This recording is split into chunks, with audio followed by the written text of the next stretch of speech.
Welcome to Innovations and Breakthroughs with your host, Rich Goldstein, talking about the evolutionary, the revolutionary, the inspiration and the perspiration, and those aha moments that change everything. And now, here's your host, Rich Goldstein.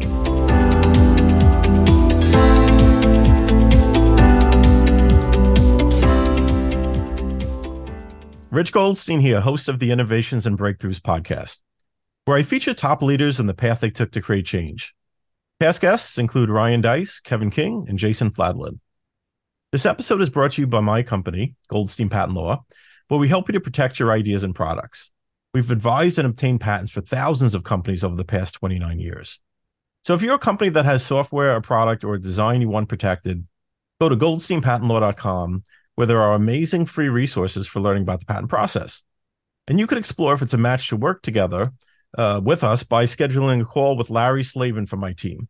And you could do that at speaktolarry.com. You could also check out the book I wrote for the American Bar Association that explains in plain English how patents work. It's called the ABA Consumer Guide to Obtaining a Patent. I have with me here today Lesley Hensell. Lesley is the co-founder of Riverbend Consulting, where she has personally helped hundreds of third-party sellers get their Amazon accounts and ASINs back up and running after they were suspended. And she has been a business consultant for the past 3 decades and has been selling on Amazon along with her 2 boys for the past 10 years. I'm excited to announce that Lesley is author of a new book that's about to be distributed by Simon & Schuster. It's the Amazon Incubator, Grow Your Business or Hatch a New One. And it'll be out on January 23rd. So I'm so happy to welcome here today Lesley Hensell. Welcome, Lesley. Thanks so much, Rich. I'm excited to be here. Awesome.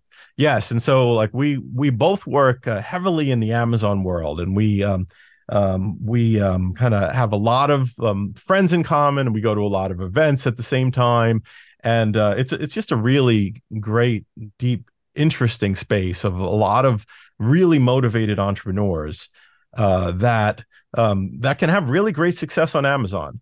And a lot of times that success, though, can just hit a wall if they suddenly have an account suspension, which is where you and Riverbend Consulting often come in. So let's talk a little bit about that.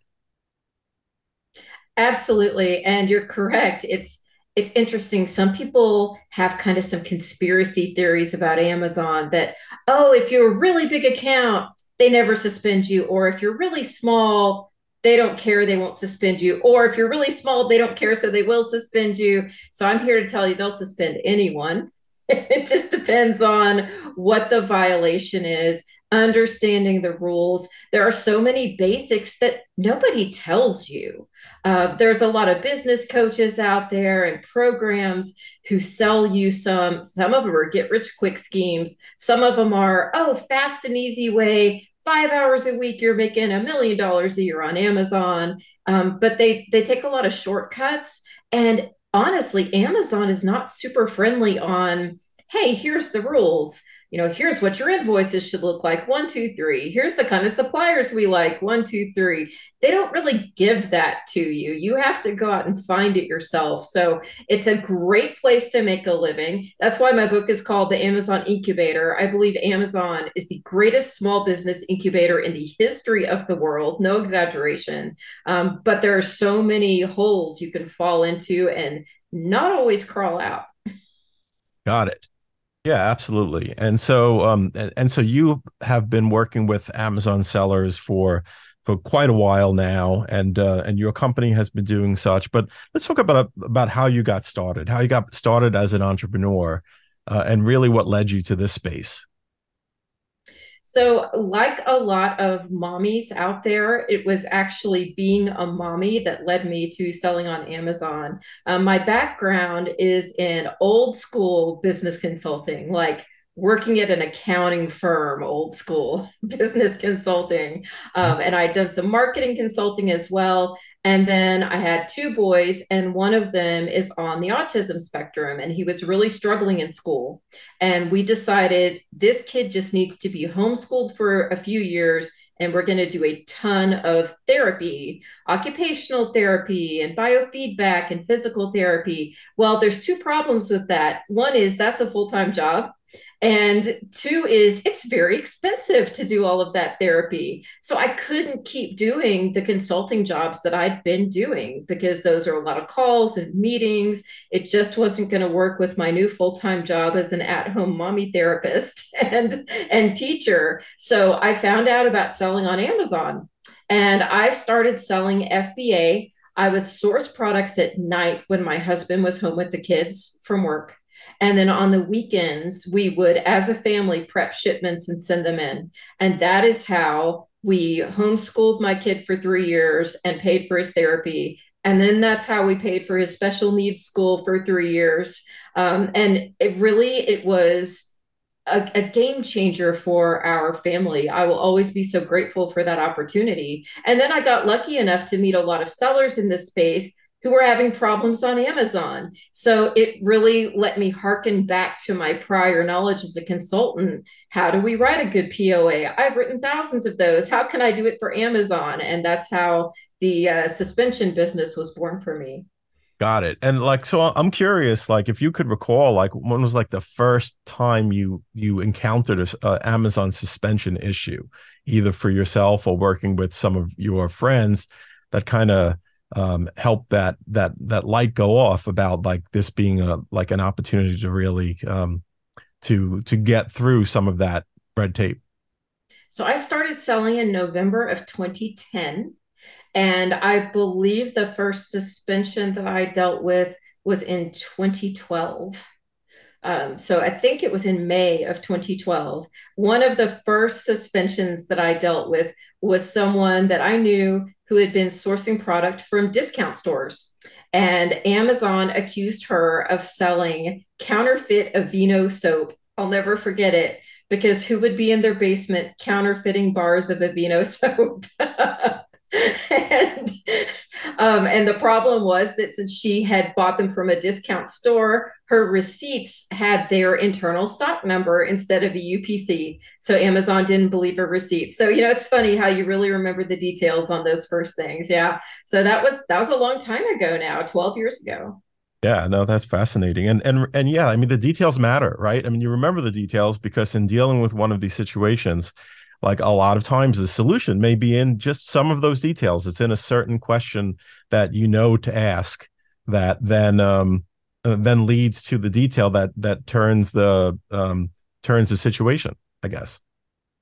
Absolutely. It's funny. I've worked with thousands of clients over the years, and a lot of them I won't remember their storefront name. Some of them I don't remember their name, but I can tell you the product they were selling and how we got it reinstated, or what they were suspended for, or the crazy creative thing. So, like in that situation, the crazy thing we did, she had a good relationship with a store manager. I sent her to that store and she begged and pleaded for him to write her a letter, and it got her back up. Oh, that's great.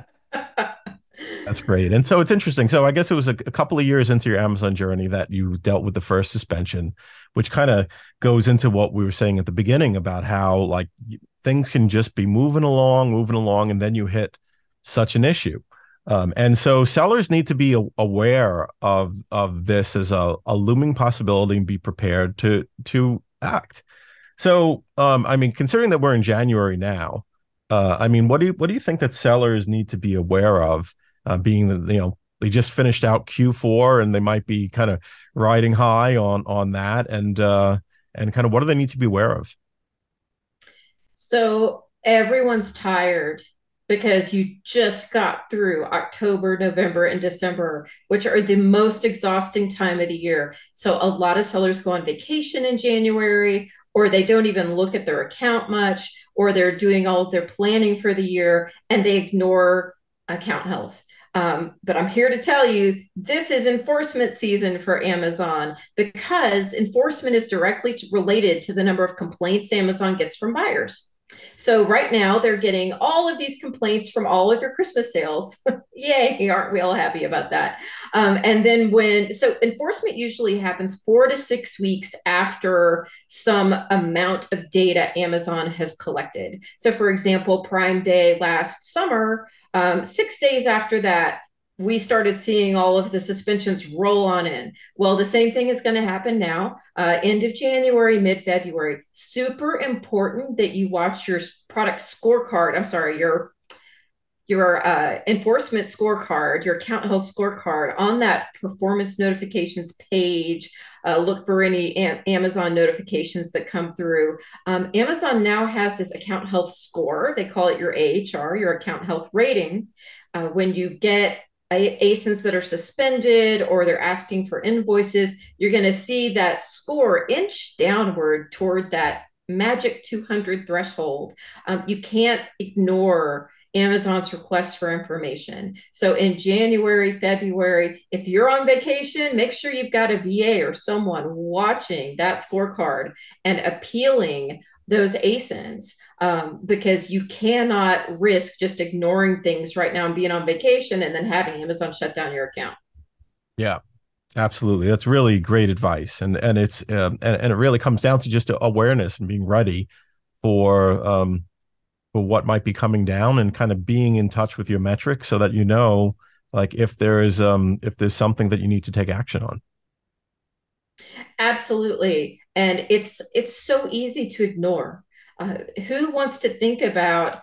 So I always compare this to Wile E. Coyote. If you remember the old Roadrunner cartoons, and sometimes Wile E. Coyote would have a big anvil hanging over his head, and he'd wait and he'd wait and wait, and eventually it'd fall and hit him. That's how seller performance feels to a lot of people, and they just think if they ignore the issues, the anvil will never fall. It's a lot better now that you can actually address the ASIN-based issues as they come up, instead of Amazon just suddenly suspending your account.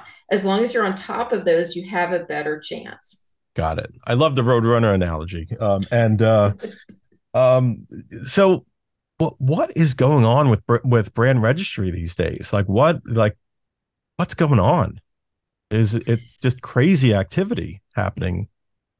Absolutely. I wish I knew the answer too. So there's two things that I see, and both of them are crazy, but I can compare them to things that happened literally a decade ago in seller performance. I've got a lot of ex-Amazonians who work for me, and they're telling me the same thing. So brand registry only over the past, say, 12 months has really started rolling out enforcement the same way that seller performance once rolled out enforcement against sellers. And in brand registry, enforcement is usually things like they take away your ability to report a violation, where someone has violated your intellectual property for your brand, or they won't let you add brands or add ASINs or add users.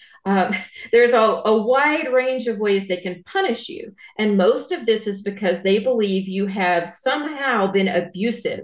They use the word abusive. I don't know about you, Rich. I hate that word. They abuse the word abusive.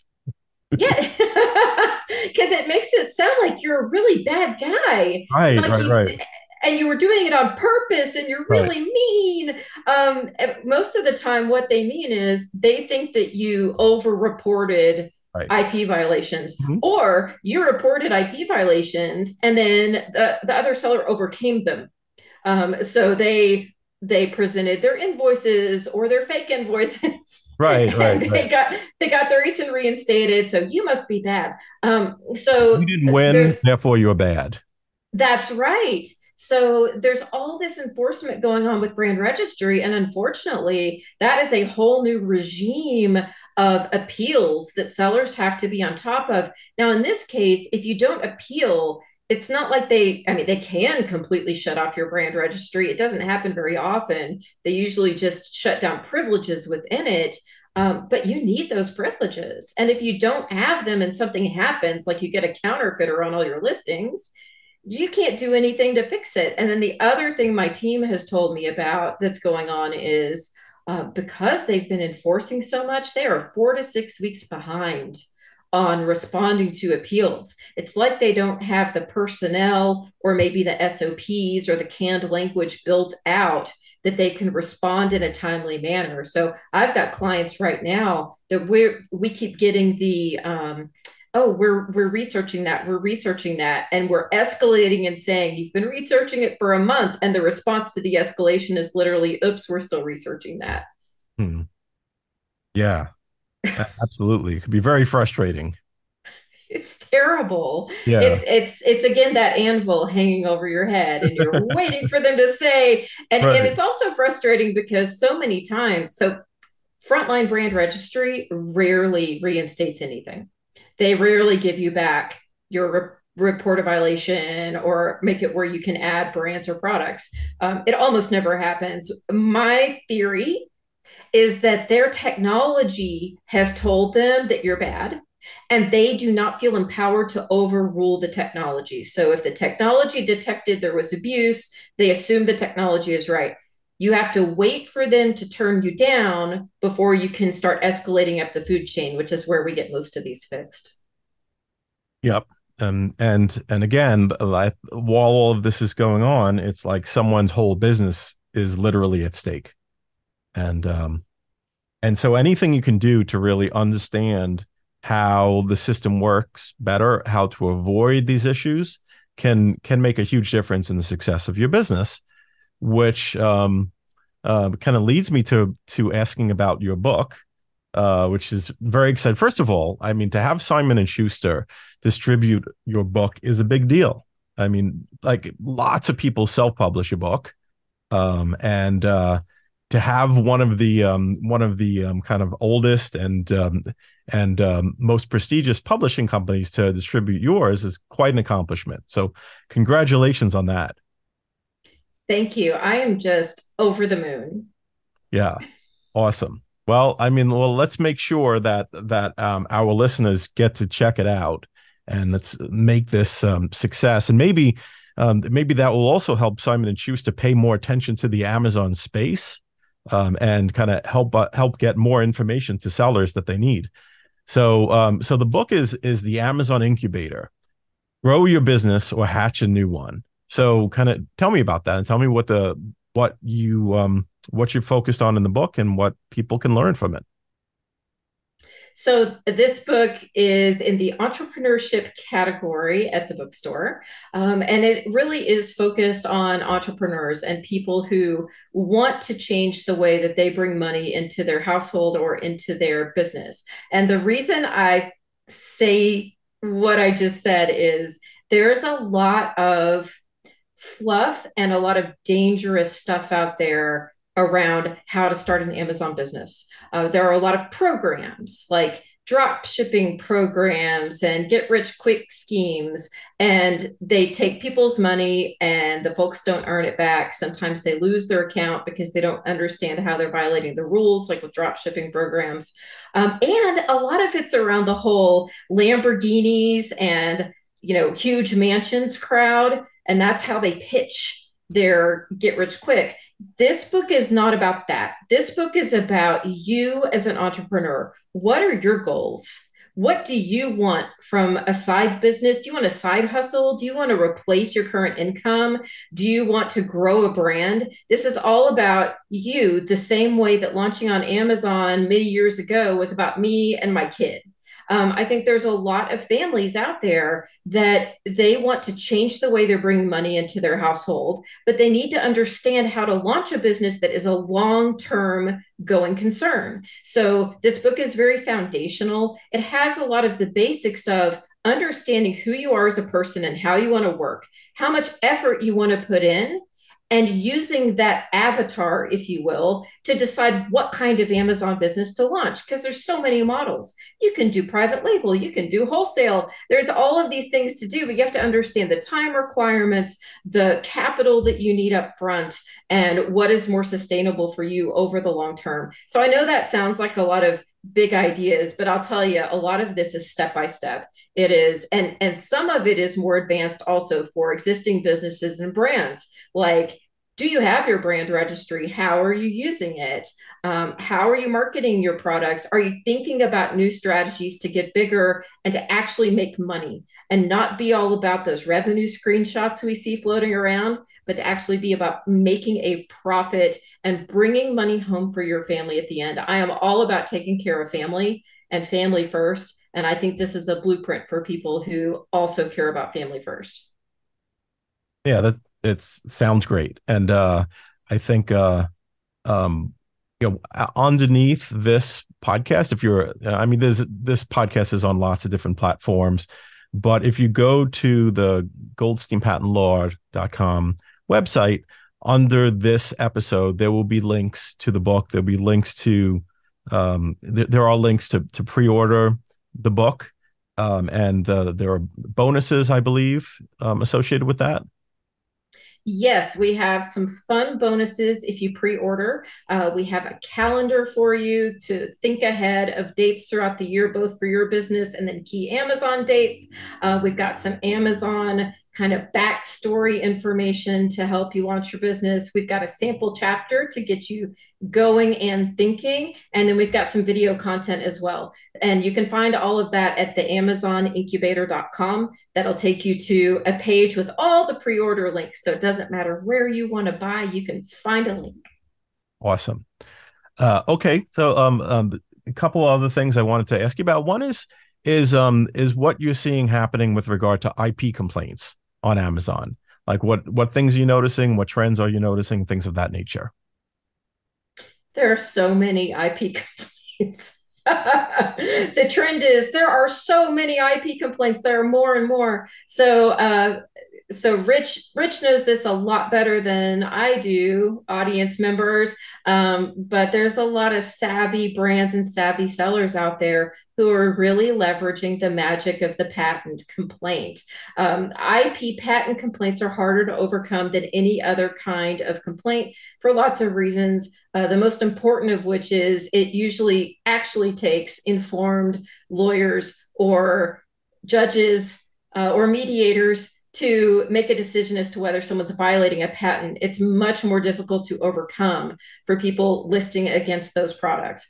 We are seeing tons of those out there in the wild because everyone who understands the complaint process knows that is the best way to keep others off their listings. Unfortunately, it can put an account at risk if you don't overcome those complaints. Also, interesting thing, for a while, the DCMA counter notice, that is a way to overcome copyright complaints on Amazon. For a while, those weren't working. They're really easier. It's an easier way to overcome a complaint someone makes against you for copyright. And suddenly they're working again.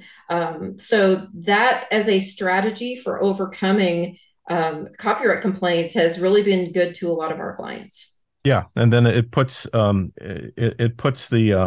IP owner or the copyright owner in a position where they need to take further action, like filing a lawsuit, in order to move that complaint forward.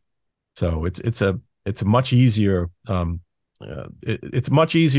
respond as long as Amazon is accepting the DMCA counter. Oh, sorry, I said it wrong. Thank you for correcting me.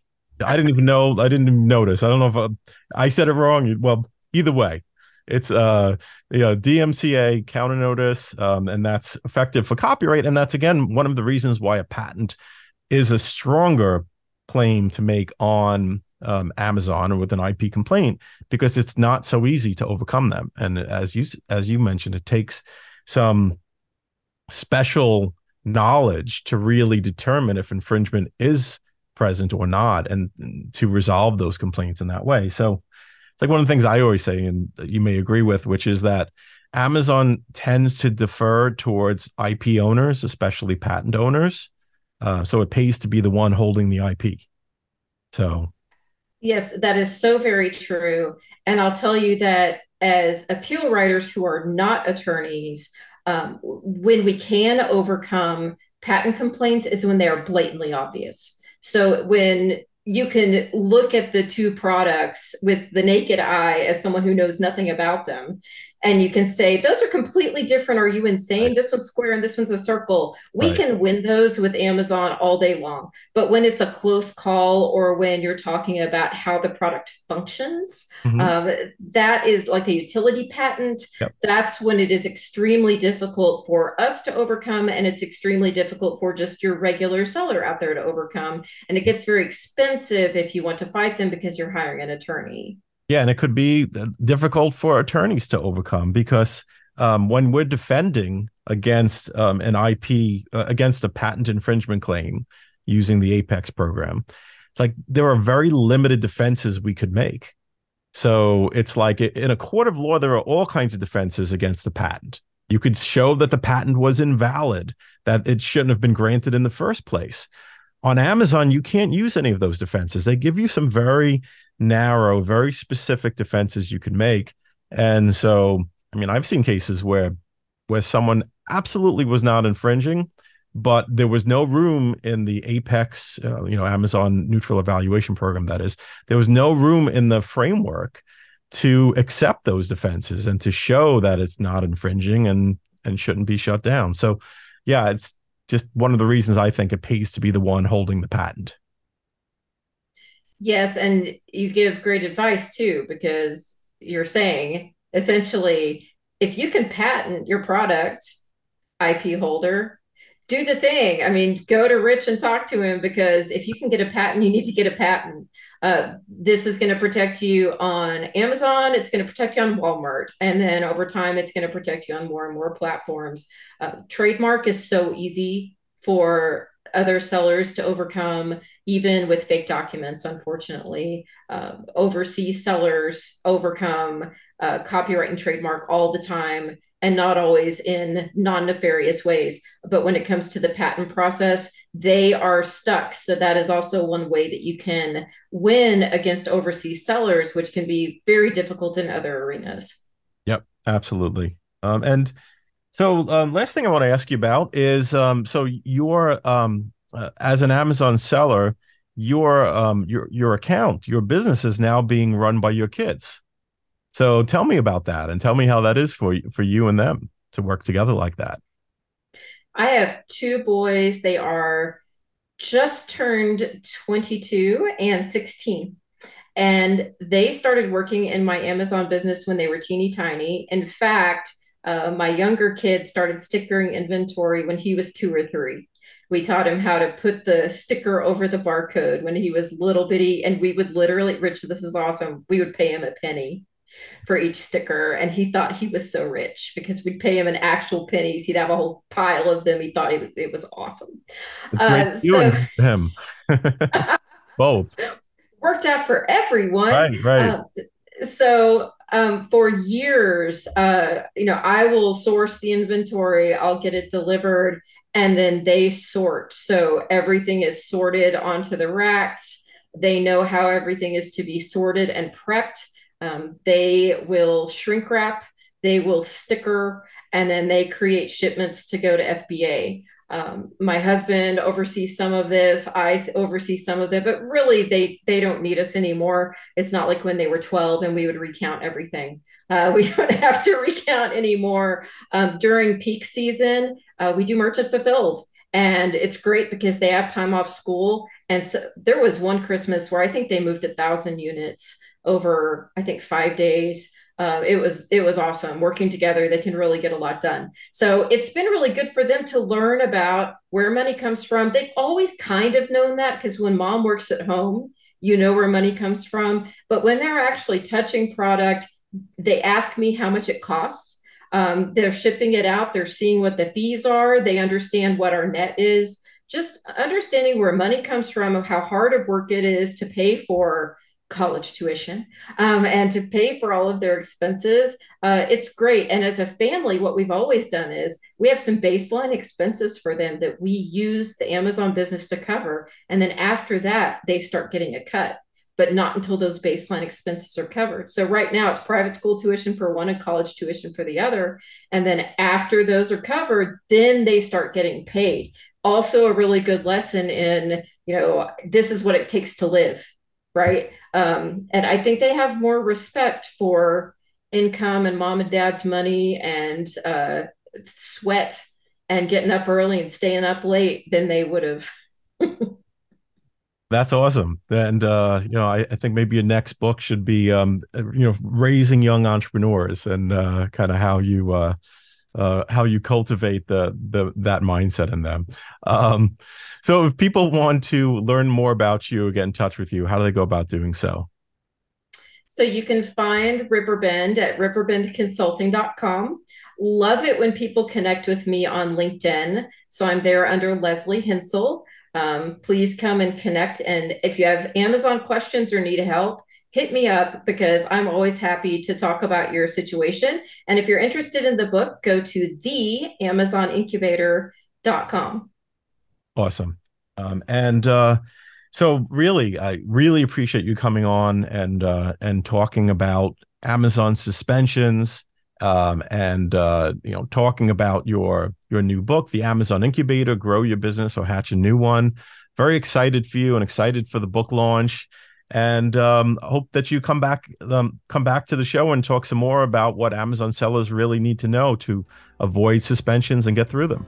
So thank you so much. Thank you. Thank you so much, Rich. This has been so much fun, and I really appreciate you.